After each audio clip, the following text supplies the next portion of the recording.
कल जैसे आप जाएंगे वहाँ पे और 5 दिन बाद आएंगे, तो आने के बाद जैसे आज है, कोई उसकी स्मृति अनुभूति कुछ नहीं है वहाँ की,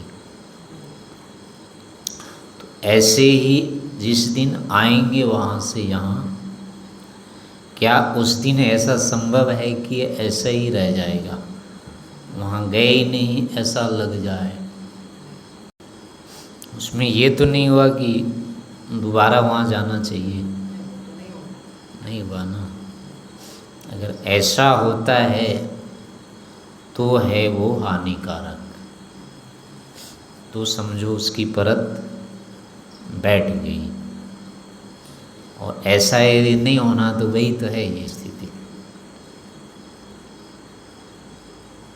तो अब इसमें होगा कि ऐसा क्यों होता है, कहीं की छाप हमारे ऊपर कब रह जाती है और कब नहीं रहती है, इसी हेतु से उसका निराकरण होगा। हे उपादेय शून्य स्थिति जो,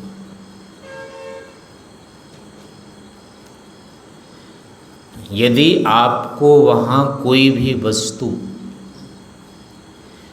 विशेष राग या द्वेष नहीं उत्पन्न किया, अथवा किसी वस्तु से वहाँ विशेष राग या द्वेष उत्पन्न नहीं हुआ है, तो अब उसके जो संस्कार पड़ेंगे वो बाधक नहीं होंगे। लेकिन ऐसे कोई भी संस्कार यदि पड़ गया जिससे राग द्वेष में वृद्धि हुई है, तो अब वो समझ लो चित्त के ऊपर एक क्या कहेंगे, कलंक, कालिमा, परत, अविद्या का एक परत पड़ गई उस पर। तो ऐसे ही परत आगे भी पढ़ते रहेंगे अगर ऐसा ही चलता रहा।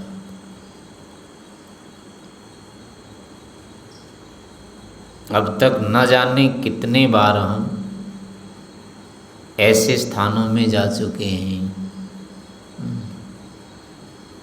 और सारा चित्त हमारा इन्हीं सब से तो भरा हुआ है। और किससे भरा हुआ है? देख देख के, सुन सुन के, खा खा के, पी पी करके।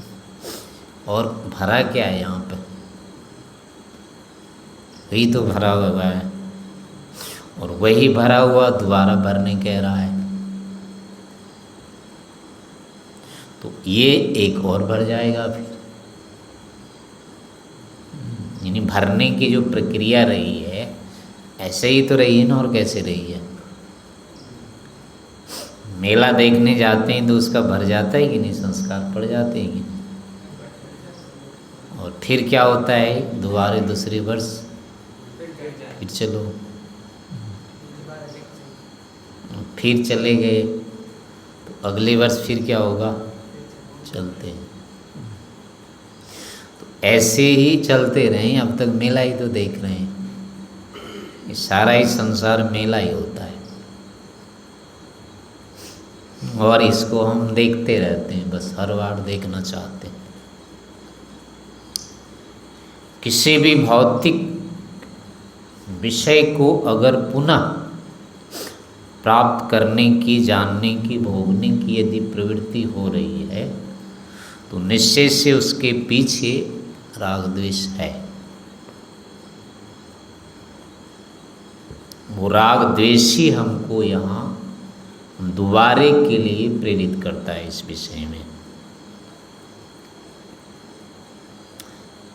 क्योंकि एक बार में उससे जो होना था, जो चाहिए था, वो नहीं हुआ, और नहीं होने के कारण हम हार गए उससे। हारने के कारण फिर से हम उसको चाह रहे हैं, प्रार्थना कर रहे हैं। वो हमारा विषय क्या होता है, प्रार्थित हो जाता है दोबारा। भोगा हुआ विषय अगर दोबारा हम चाह रहे हैं उसको कहते हैं प्रार्थित। यानी मांगा हुआ, याचना, याचित हो जाता है। और याचित का मतलब क्या होता है? याचना करने वाला याचक होता है, भिखारी होता है।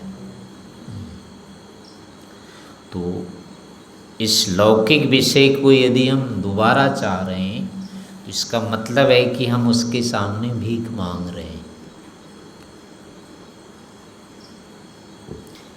और ये ऐसा ही चलता रह जाएगा जब तक कि इसको मांगना बंद नहीं करते। इसलिए इसको रोकना अनिवार्य होता है, और रोकने का उपाय वही है, एक लेना नहीं, दो देना नहीं। सुनी कहानी है, पूरी कहानी मुझे भी याद नहीं है ठीक से, थोड़ा सा बदल करके सुना देता हूँ। कोई एक शायद कुम्हार था, तो बहुत ही आलसी निकम्मा था। एक तो उसको बर्तन आदि बनाने नहीं आते थे ठीक से, और जैसा तैसा बना भी देता था तो बिकते नहीं थे, तो वो भूखा मर रहा था। तो किसी ने उसको कहा कि मूर्ख, तू यहाँ क्यों भूखा मर रहा है? देख, कुछ दूर में जा कर के जंगल में एक महात्मा रहते हैं, बहुत दयालु हैं, उनके पास चला जा, वो कुछ न कुछ तुझे दे देंगे, उसके बाद तेरा जीवन बदल जाएगा। उसके बाद वो चला गया महात्मा के पास और जा कर के कहा, हमने ऐसा ऐसा सुना है, तो आपके पास मैं आया हूँ, बहुत बड़ी विपत्ति में हूँ मैं, भाग्यहीन, हाँ भाग्यहीन हूँ, कुछ मेरा उपकार कर दीजिए, कुछ दे दीजिए। तो महात्मा जी ने फिर उसको एक कंगन दिया। उन्होंने कहा कि ये हाथ में पहन ले, इसके बाद तू जो कुछ भी बनाएगा तेरा बिक जाएगा, जो भी बनाएगा सब ले लेंगे और इससे तुम्हारी आय बढ़ जाएगी। उसके बाद फिर वो वापस लेकर के कंगन वो आ गया और बनाने लगा पात्र आदि, तो अब उसके पात्र बिकने लग गए। बिकते बिकते बहुत प्रसिद्ध हो गया, उसकी प्रसिद्धि राजा तक चली गई। फिर राजा ने उसको बुला लिया और उसका पूछा, भाई तू निकम्मा इतना कैसे हो गया, क्या कर रहा है, क्या हो गया तेरे पास, बताओ। उसने कहा, और तो कुछ नहीं, मैं ऐसे ऐसे गया था एक महात्मा जी ने, तो उन्होंने हमको एक वरदान दिया है, उस कारण से ये हो गया, तो ये कंगन दिया है उन्होंने। तो राजा ने कहा, अच्छा ये है, ये मुझे दे दे, तो जितना ले मांगता है ले ले, जो इसके बदले तुम्हें चाहिए वो ले ले तू, और ये मुझे दे दे, वैसे भी तुझे कुछ करने की ज़रूरत नहीं पड़ेगी, जितना तुझे धन चाहिए ले ले मेरे से, और ये दे दे। तो ये लोभी था, इसने सोचा कुछ करना नहीं पड़ेगा, एक ही दिन में मिल जाएगा, उसने कंगन दे दिया राजा को। फिर उसके बाद राजा ने इसको पर्याप्त धन दे के कंगन ले लिया, और उसके बाद अपने मंत्रियों में चर्चा करने लग गया कि ये कंगन ऐसा है, इसको पहनने वाला जो बनाता है सब बिक जाता है उसका, बहुत भाग्यशाली होता है वो। तो मंत्री होते हैं। उसने कहा कि महाराज जी ये तो आधा है, कंगन दो हुआ करते हैं, एक नहीं होते हैं, ये तो एक ही हाथ का है, इसलिए इससे तो आधी ही आएगी लक्ष्मी, एक और होगा, उससे आप दूसरा भी मंगवाओ तब पूरा होगा। तो राजा ने कहा, अच्छा ठीक है, उसको बुला लिया कुम्हार को। ने कहा, भाई देख, तुम्हारे पास एक दूसरा भी होगा, वो भी दे दे मुझे, और नहीं देगा तो तुझे मरवा देंगे, अब वो तुम्हें देना ही पड़ेगा। तो उसकी जान की पड़ गई। उसने कहा अब क्या करें, उसने कहा भाई हमारे पास तो है ही नहीं, हमको एक ही मिला था, दूसरा तो हमारे पास है ही नहीं। तो कहा जहाँ कहीं से लाना हो तू जान, नहीं तो हम तुझे नहीं छोड़ेंगे, हमें तो दूसरा चाहिए। फिर उसके बाद वो बाबा जी के पास गया वहाँ, तो उसने कहा कि ऐसी ऐसी बात हो गई है, मुझे दूसरा भी चाहिए। तो महात्मा जी ने कहा क्या चाहिए तुझे दूसरा? उन्होंने कहा वही जो आपने कंगन दिया था एक, उसका जोड़ा होगा, वो भी मुझे चाहिए। तो उन्होंने कंगन मैंने कब दिया तुझे? मैंने तो नहीं दिया कुछ। उसने कहा नहीं आप याद कीजिए दिया था। अरे मुझे तो बिल्कुल नहीं याद है, तू एक बार मुझे दिखा दे, लाओ से मुझे, फिर मुझे याद आ सकता है, उसके बाद मैं देखूँगा। तो फिर वो वापस आ गया और राजा से कहा कि ऐसी ऐसी बात है। महात्मा जी ने कहा कि मुझे दिखा दे एक बार, फिर मैं दूसरा देख दूँगा, अभी तो मुझे याद ही नहीं आ रहा है। तो उसने कहा ठीक है ले जाए इसको। फिर उन्होंने जा कर के दे दिया। उन्होंने कहा कि एक लेना नहीं, दो देना नहीं, यानी वो भी रख लिया। उसने कहा अब जा, अब तुझे कुछ नहीं दूंगा। तो कहने का अभिप्राय ये होता है, भौतिक वस्तुओं का जो निवारण होता है उसका एक उपाय ये होता है, पहली बार अगर चाहा उसको और दोबारे अगर नहीं चाहते हैं तो उस पर क्या होता है, विजय हो जाता है। लेकिन दोबारे के चक्कर में आए तो जितना था वो भी चला जाता है। यानी दोबारा इच्छा की तो उसके संस्कार पड़ जाएंगे, फिर तीसरी बार की, तीसरी बार चाह लिया तो चौथे बार की। यहाँ के भोगों के विषय में ऐसा ही होता रहता है। इसको जितने अधिक बार चाहते रहेंगे उतने इसके संस्कार बनते जाएंगे, बढ़ते जाते हैं इसके, और जितने कम करते जाते हैं उतने फिर क्या होते हैं, इसके घटते जाते हैं। एक बार में देख करके अगर ये निश्चय हो जाए कि बस और आगे कुछ नहीं,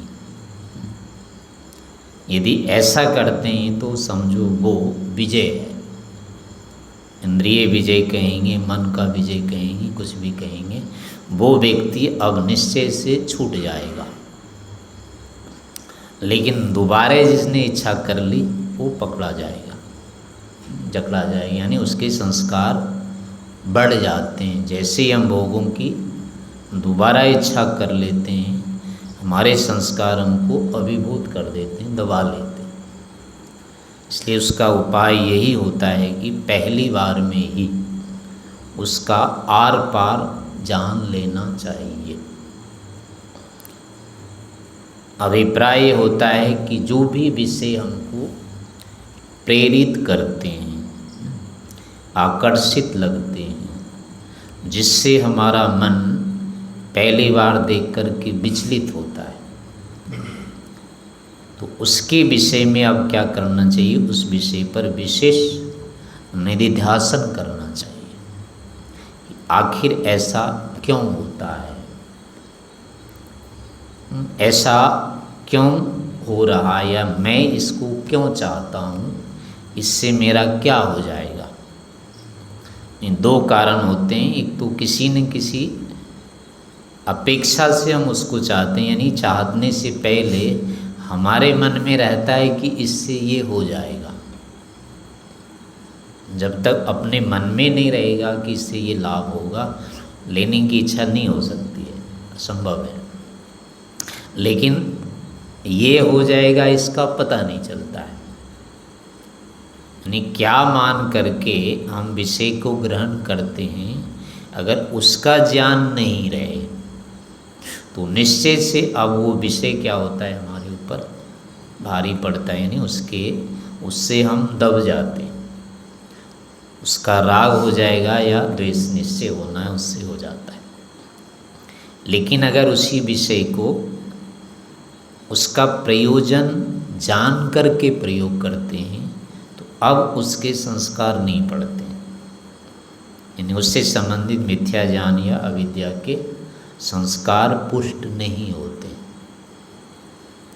तो प्रयोजन पूर्वक यदि विषयों का ग्रहण किया जाए तो क्या होता है, फिर उसके रागात्मक द्वेषात्मक संस्कार नहीं बनते, फिर उसके यथार्थ यानी तत्वज्ञान के संस्कार हमको कभी बाधित नहीं करते हैं।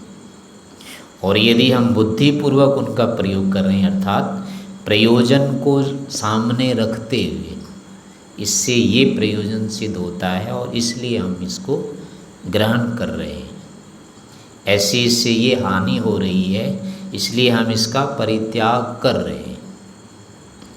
अगर ऐसा यानी बुद्धिपूर्वक इसको कहते हैं प्रयोजन पूर्वक। इस प्रयोजन पूर्वक यदि हम व्यवहार करते हैं तो हमारे ऊपर किसी भी विषय का प्रभाव नहीं पड़ता है, लेकिन वो नहीं पता रहा, ले तो रहे हैं लेकिन क्या होगा इससे ये स्पष्ट नहीं है, लेकिन लेना भी नहीं छोड़ रहे हैं, तो निश्चय से उसके क्या होंगे, मिथ्या जान के तद विषयक संस्कार बढ़ जाएंगे और आगे उस विषय को और अधिक रखे रहने की या प्रयोग करने की जो भी होती है उस विषय में हमारी प्रवृत्ति बनी रहती है।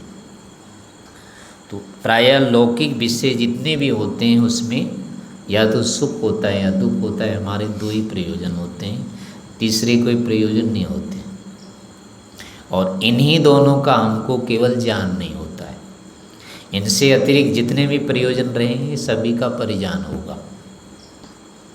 सुख दुख से अतिरिक्त अगर किसी चीज़ को ले रहे हैं और निमित्त से, उसका निमित्त का बोध हो जाएगा, इस कारण से हम इसका ले रहे हैं, लेकिन सुख दुख वाले में नहीं पता चलेगा।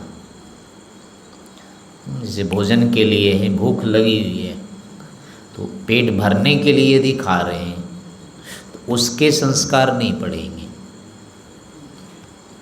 यानी पेट भर गया तो अब ये नहीं होगा कि फिर खाना चाहिए उस चीज़ को, लेकिन सुख के लिए खाया है तो दोबारा फिर उस चीज़ की अनुभूति होगी, फिर वो मिलनी चाहिए। ऐसे प्रत्येक विषयों में होता है, चाहे व्यक्ति है, चाहे वस्तु है, चाहे स्थान है, यानी कोई भी विषय होता है।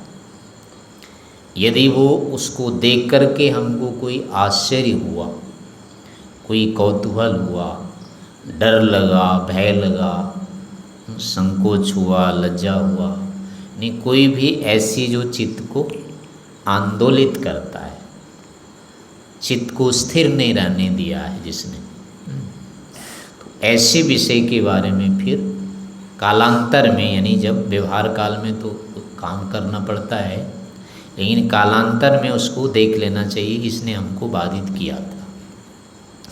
बाद में अब बैठ करके फिर निधिध्यासन उस विषय में करना चाहिए कि आखिर ऐसा क्यों हुआ, किस कारण से हम इससे बाधित हुए थे, किस कारण से हमने इसकी अपेक्षा की थी। बाद में यदि हम उसके ऊपर विचार करते हैं, निधिध्यासन करते हैं, तो फिर वो अपने आप आ जाता है सामने कि ये इसका कारण था।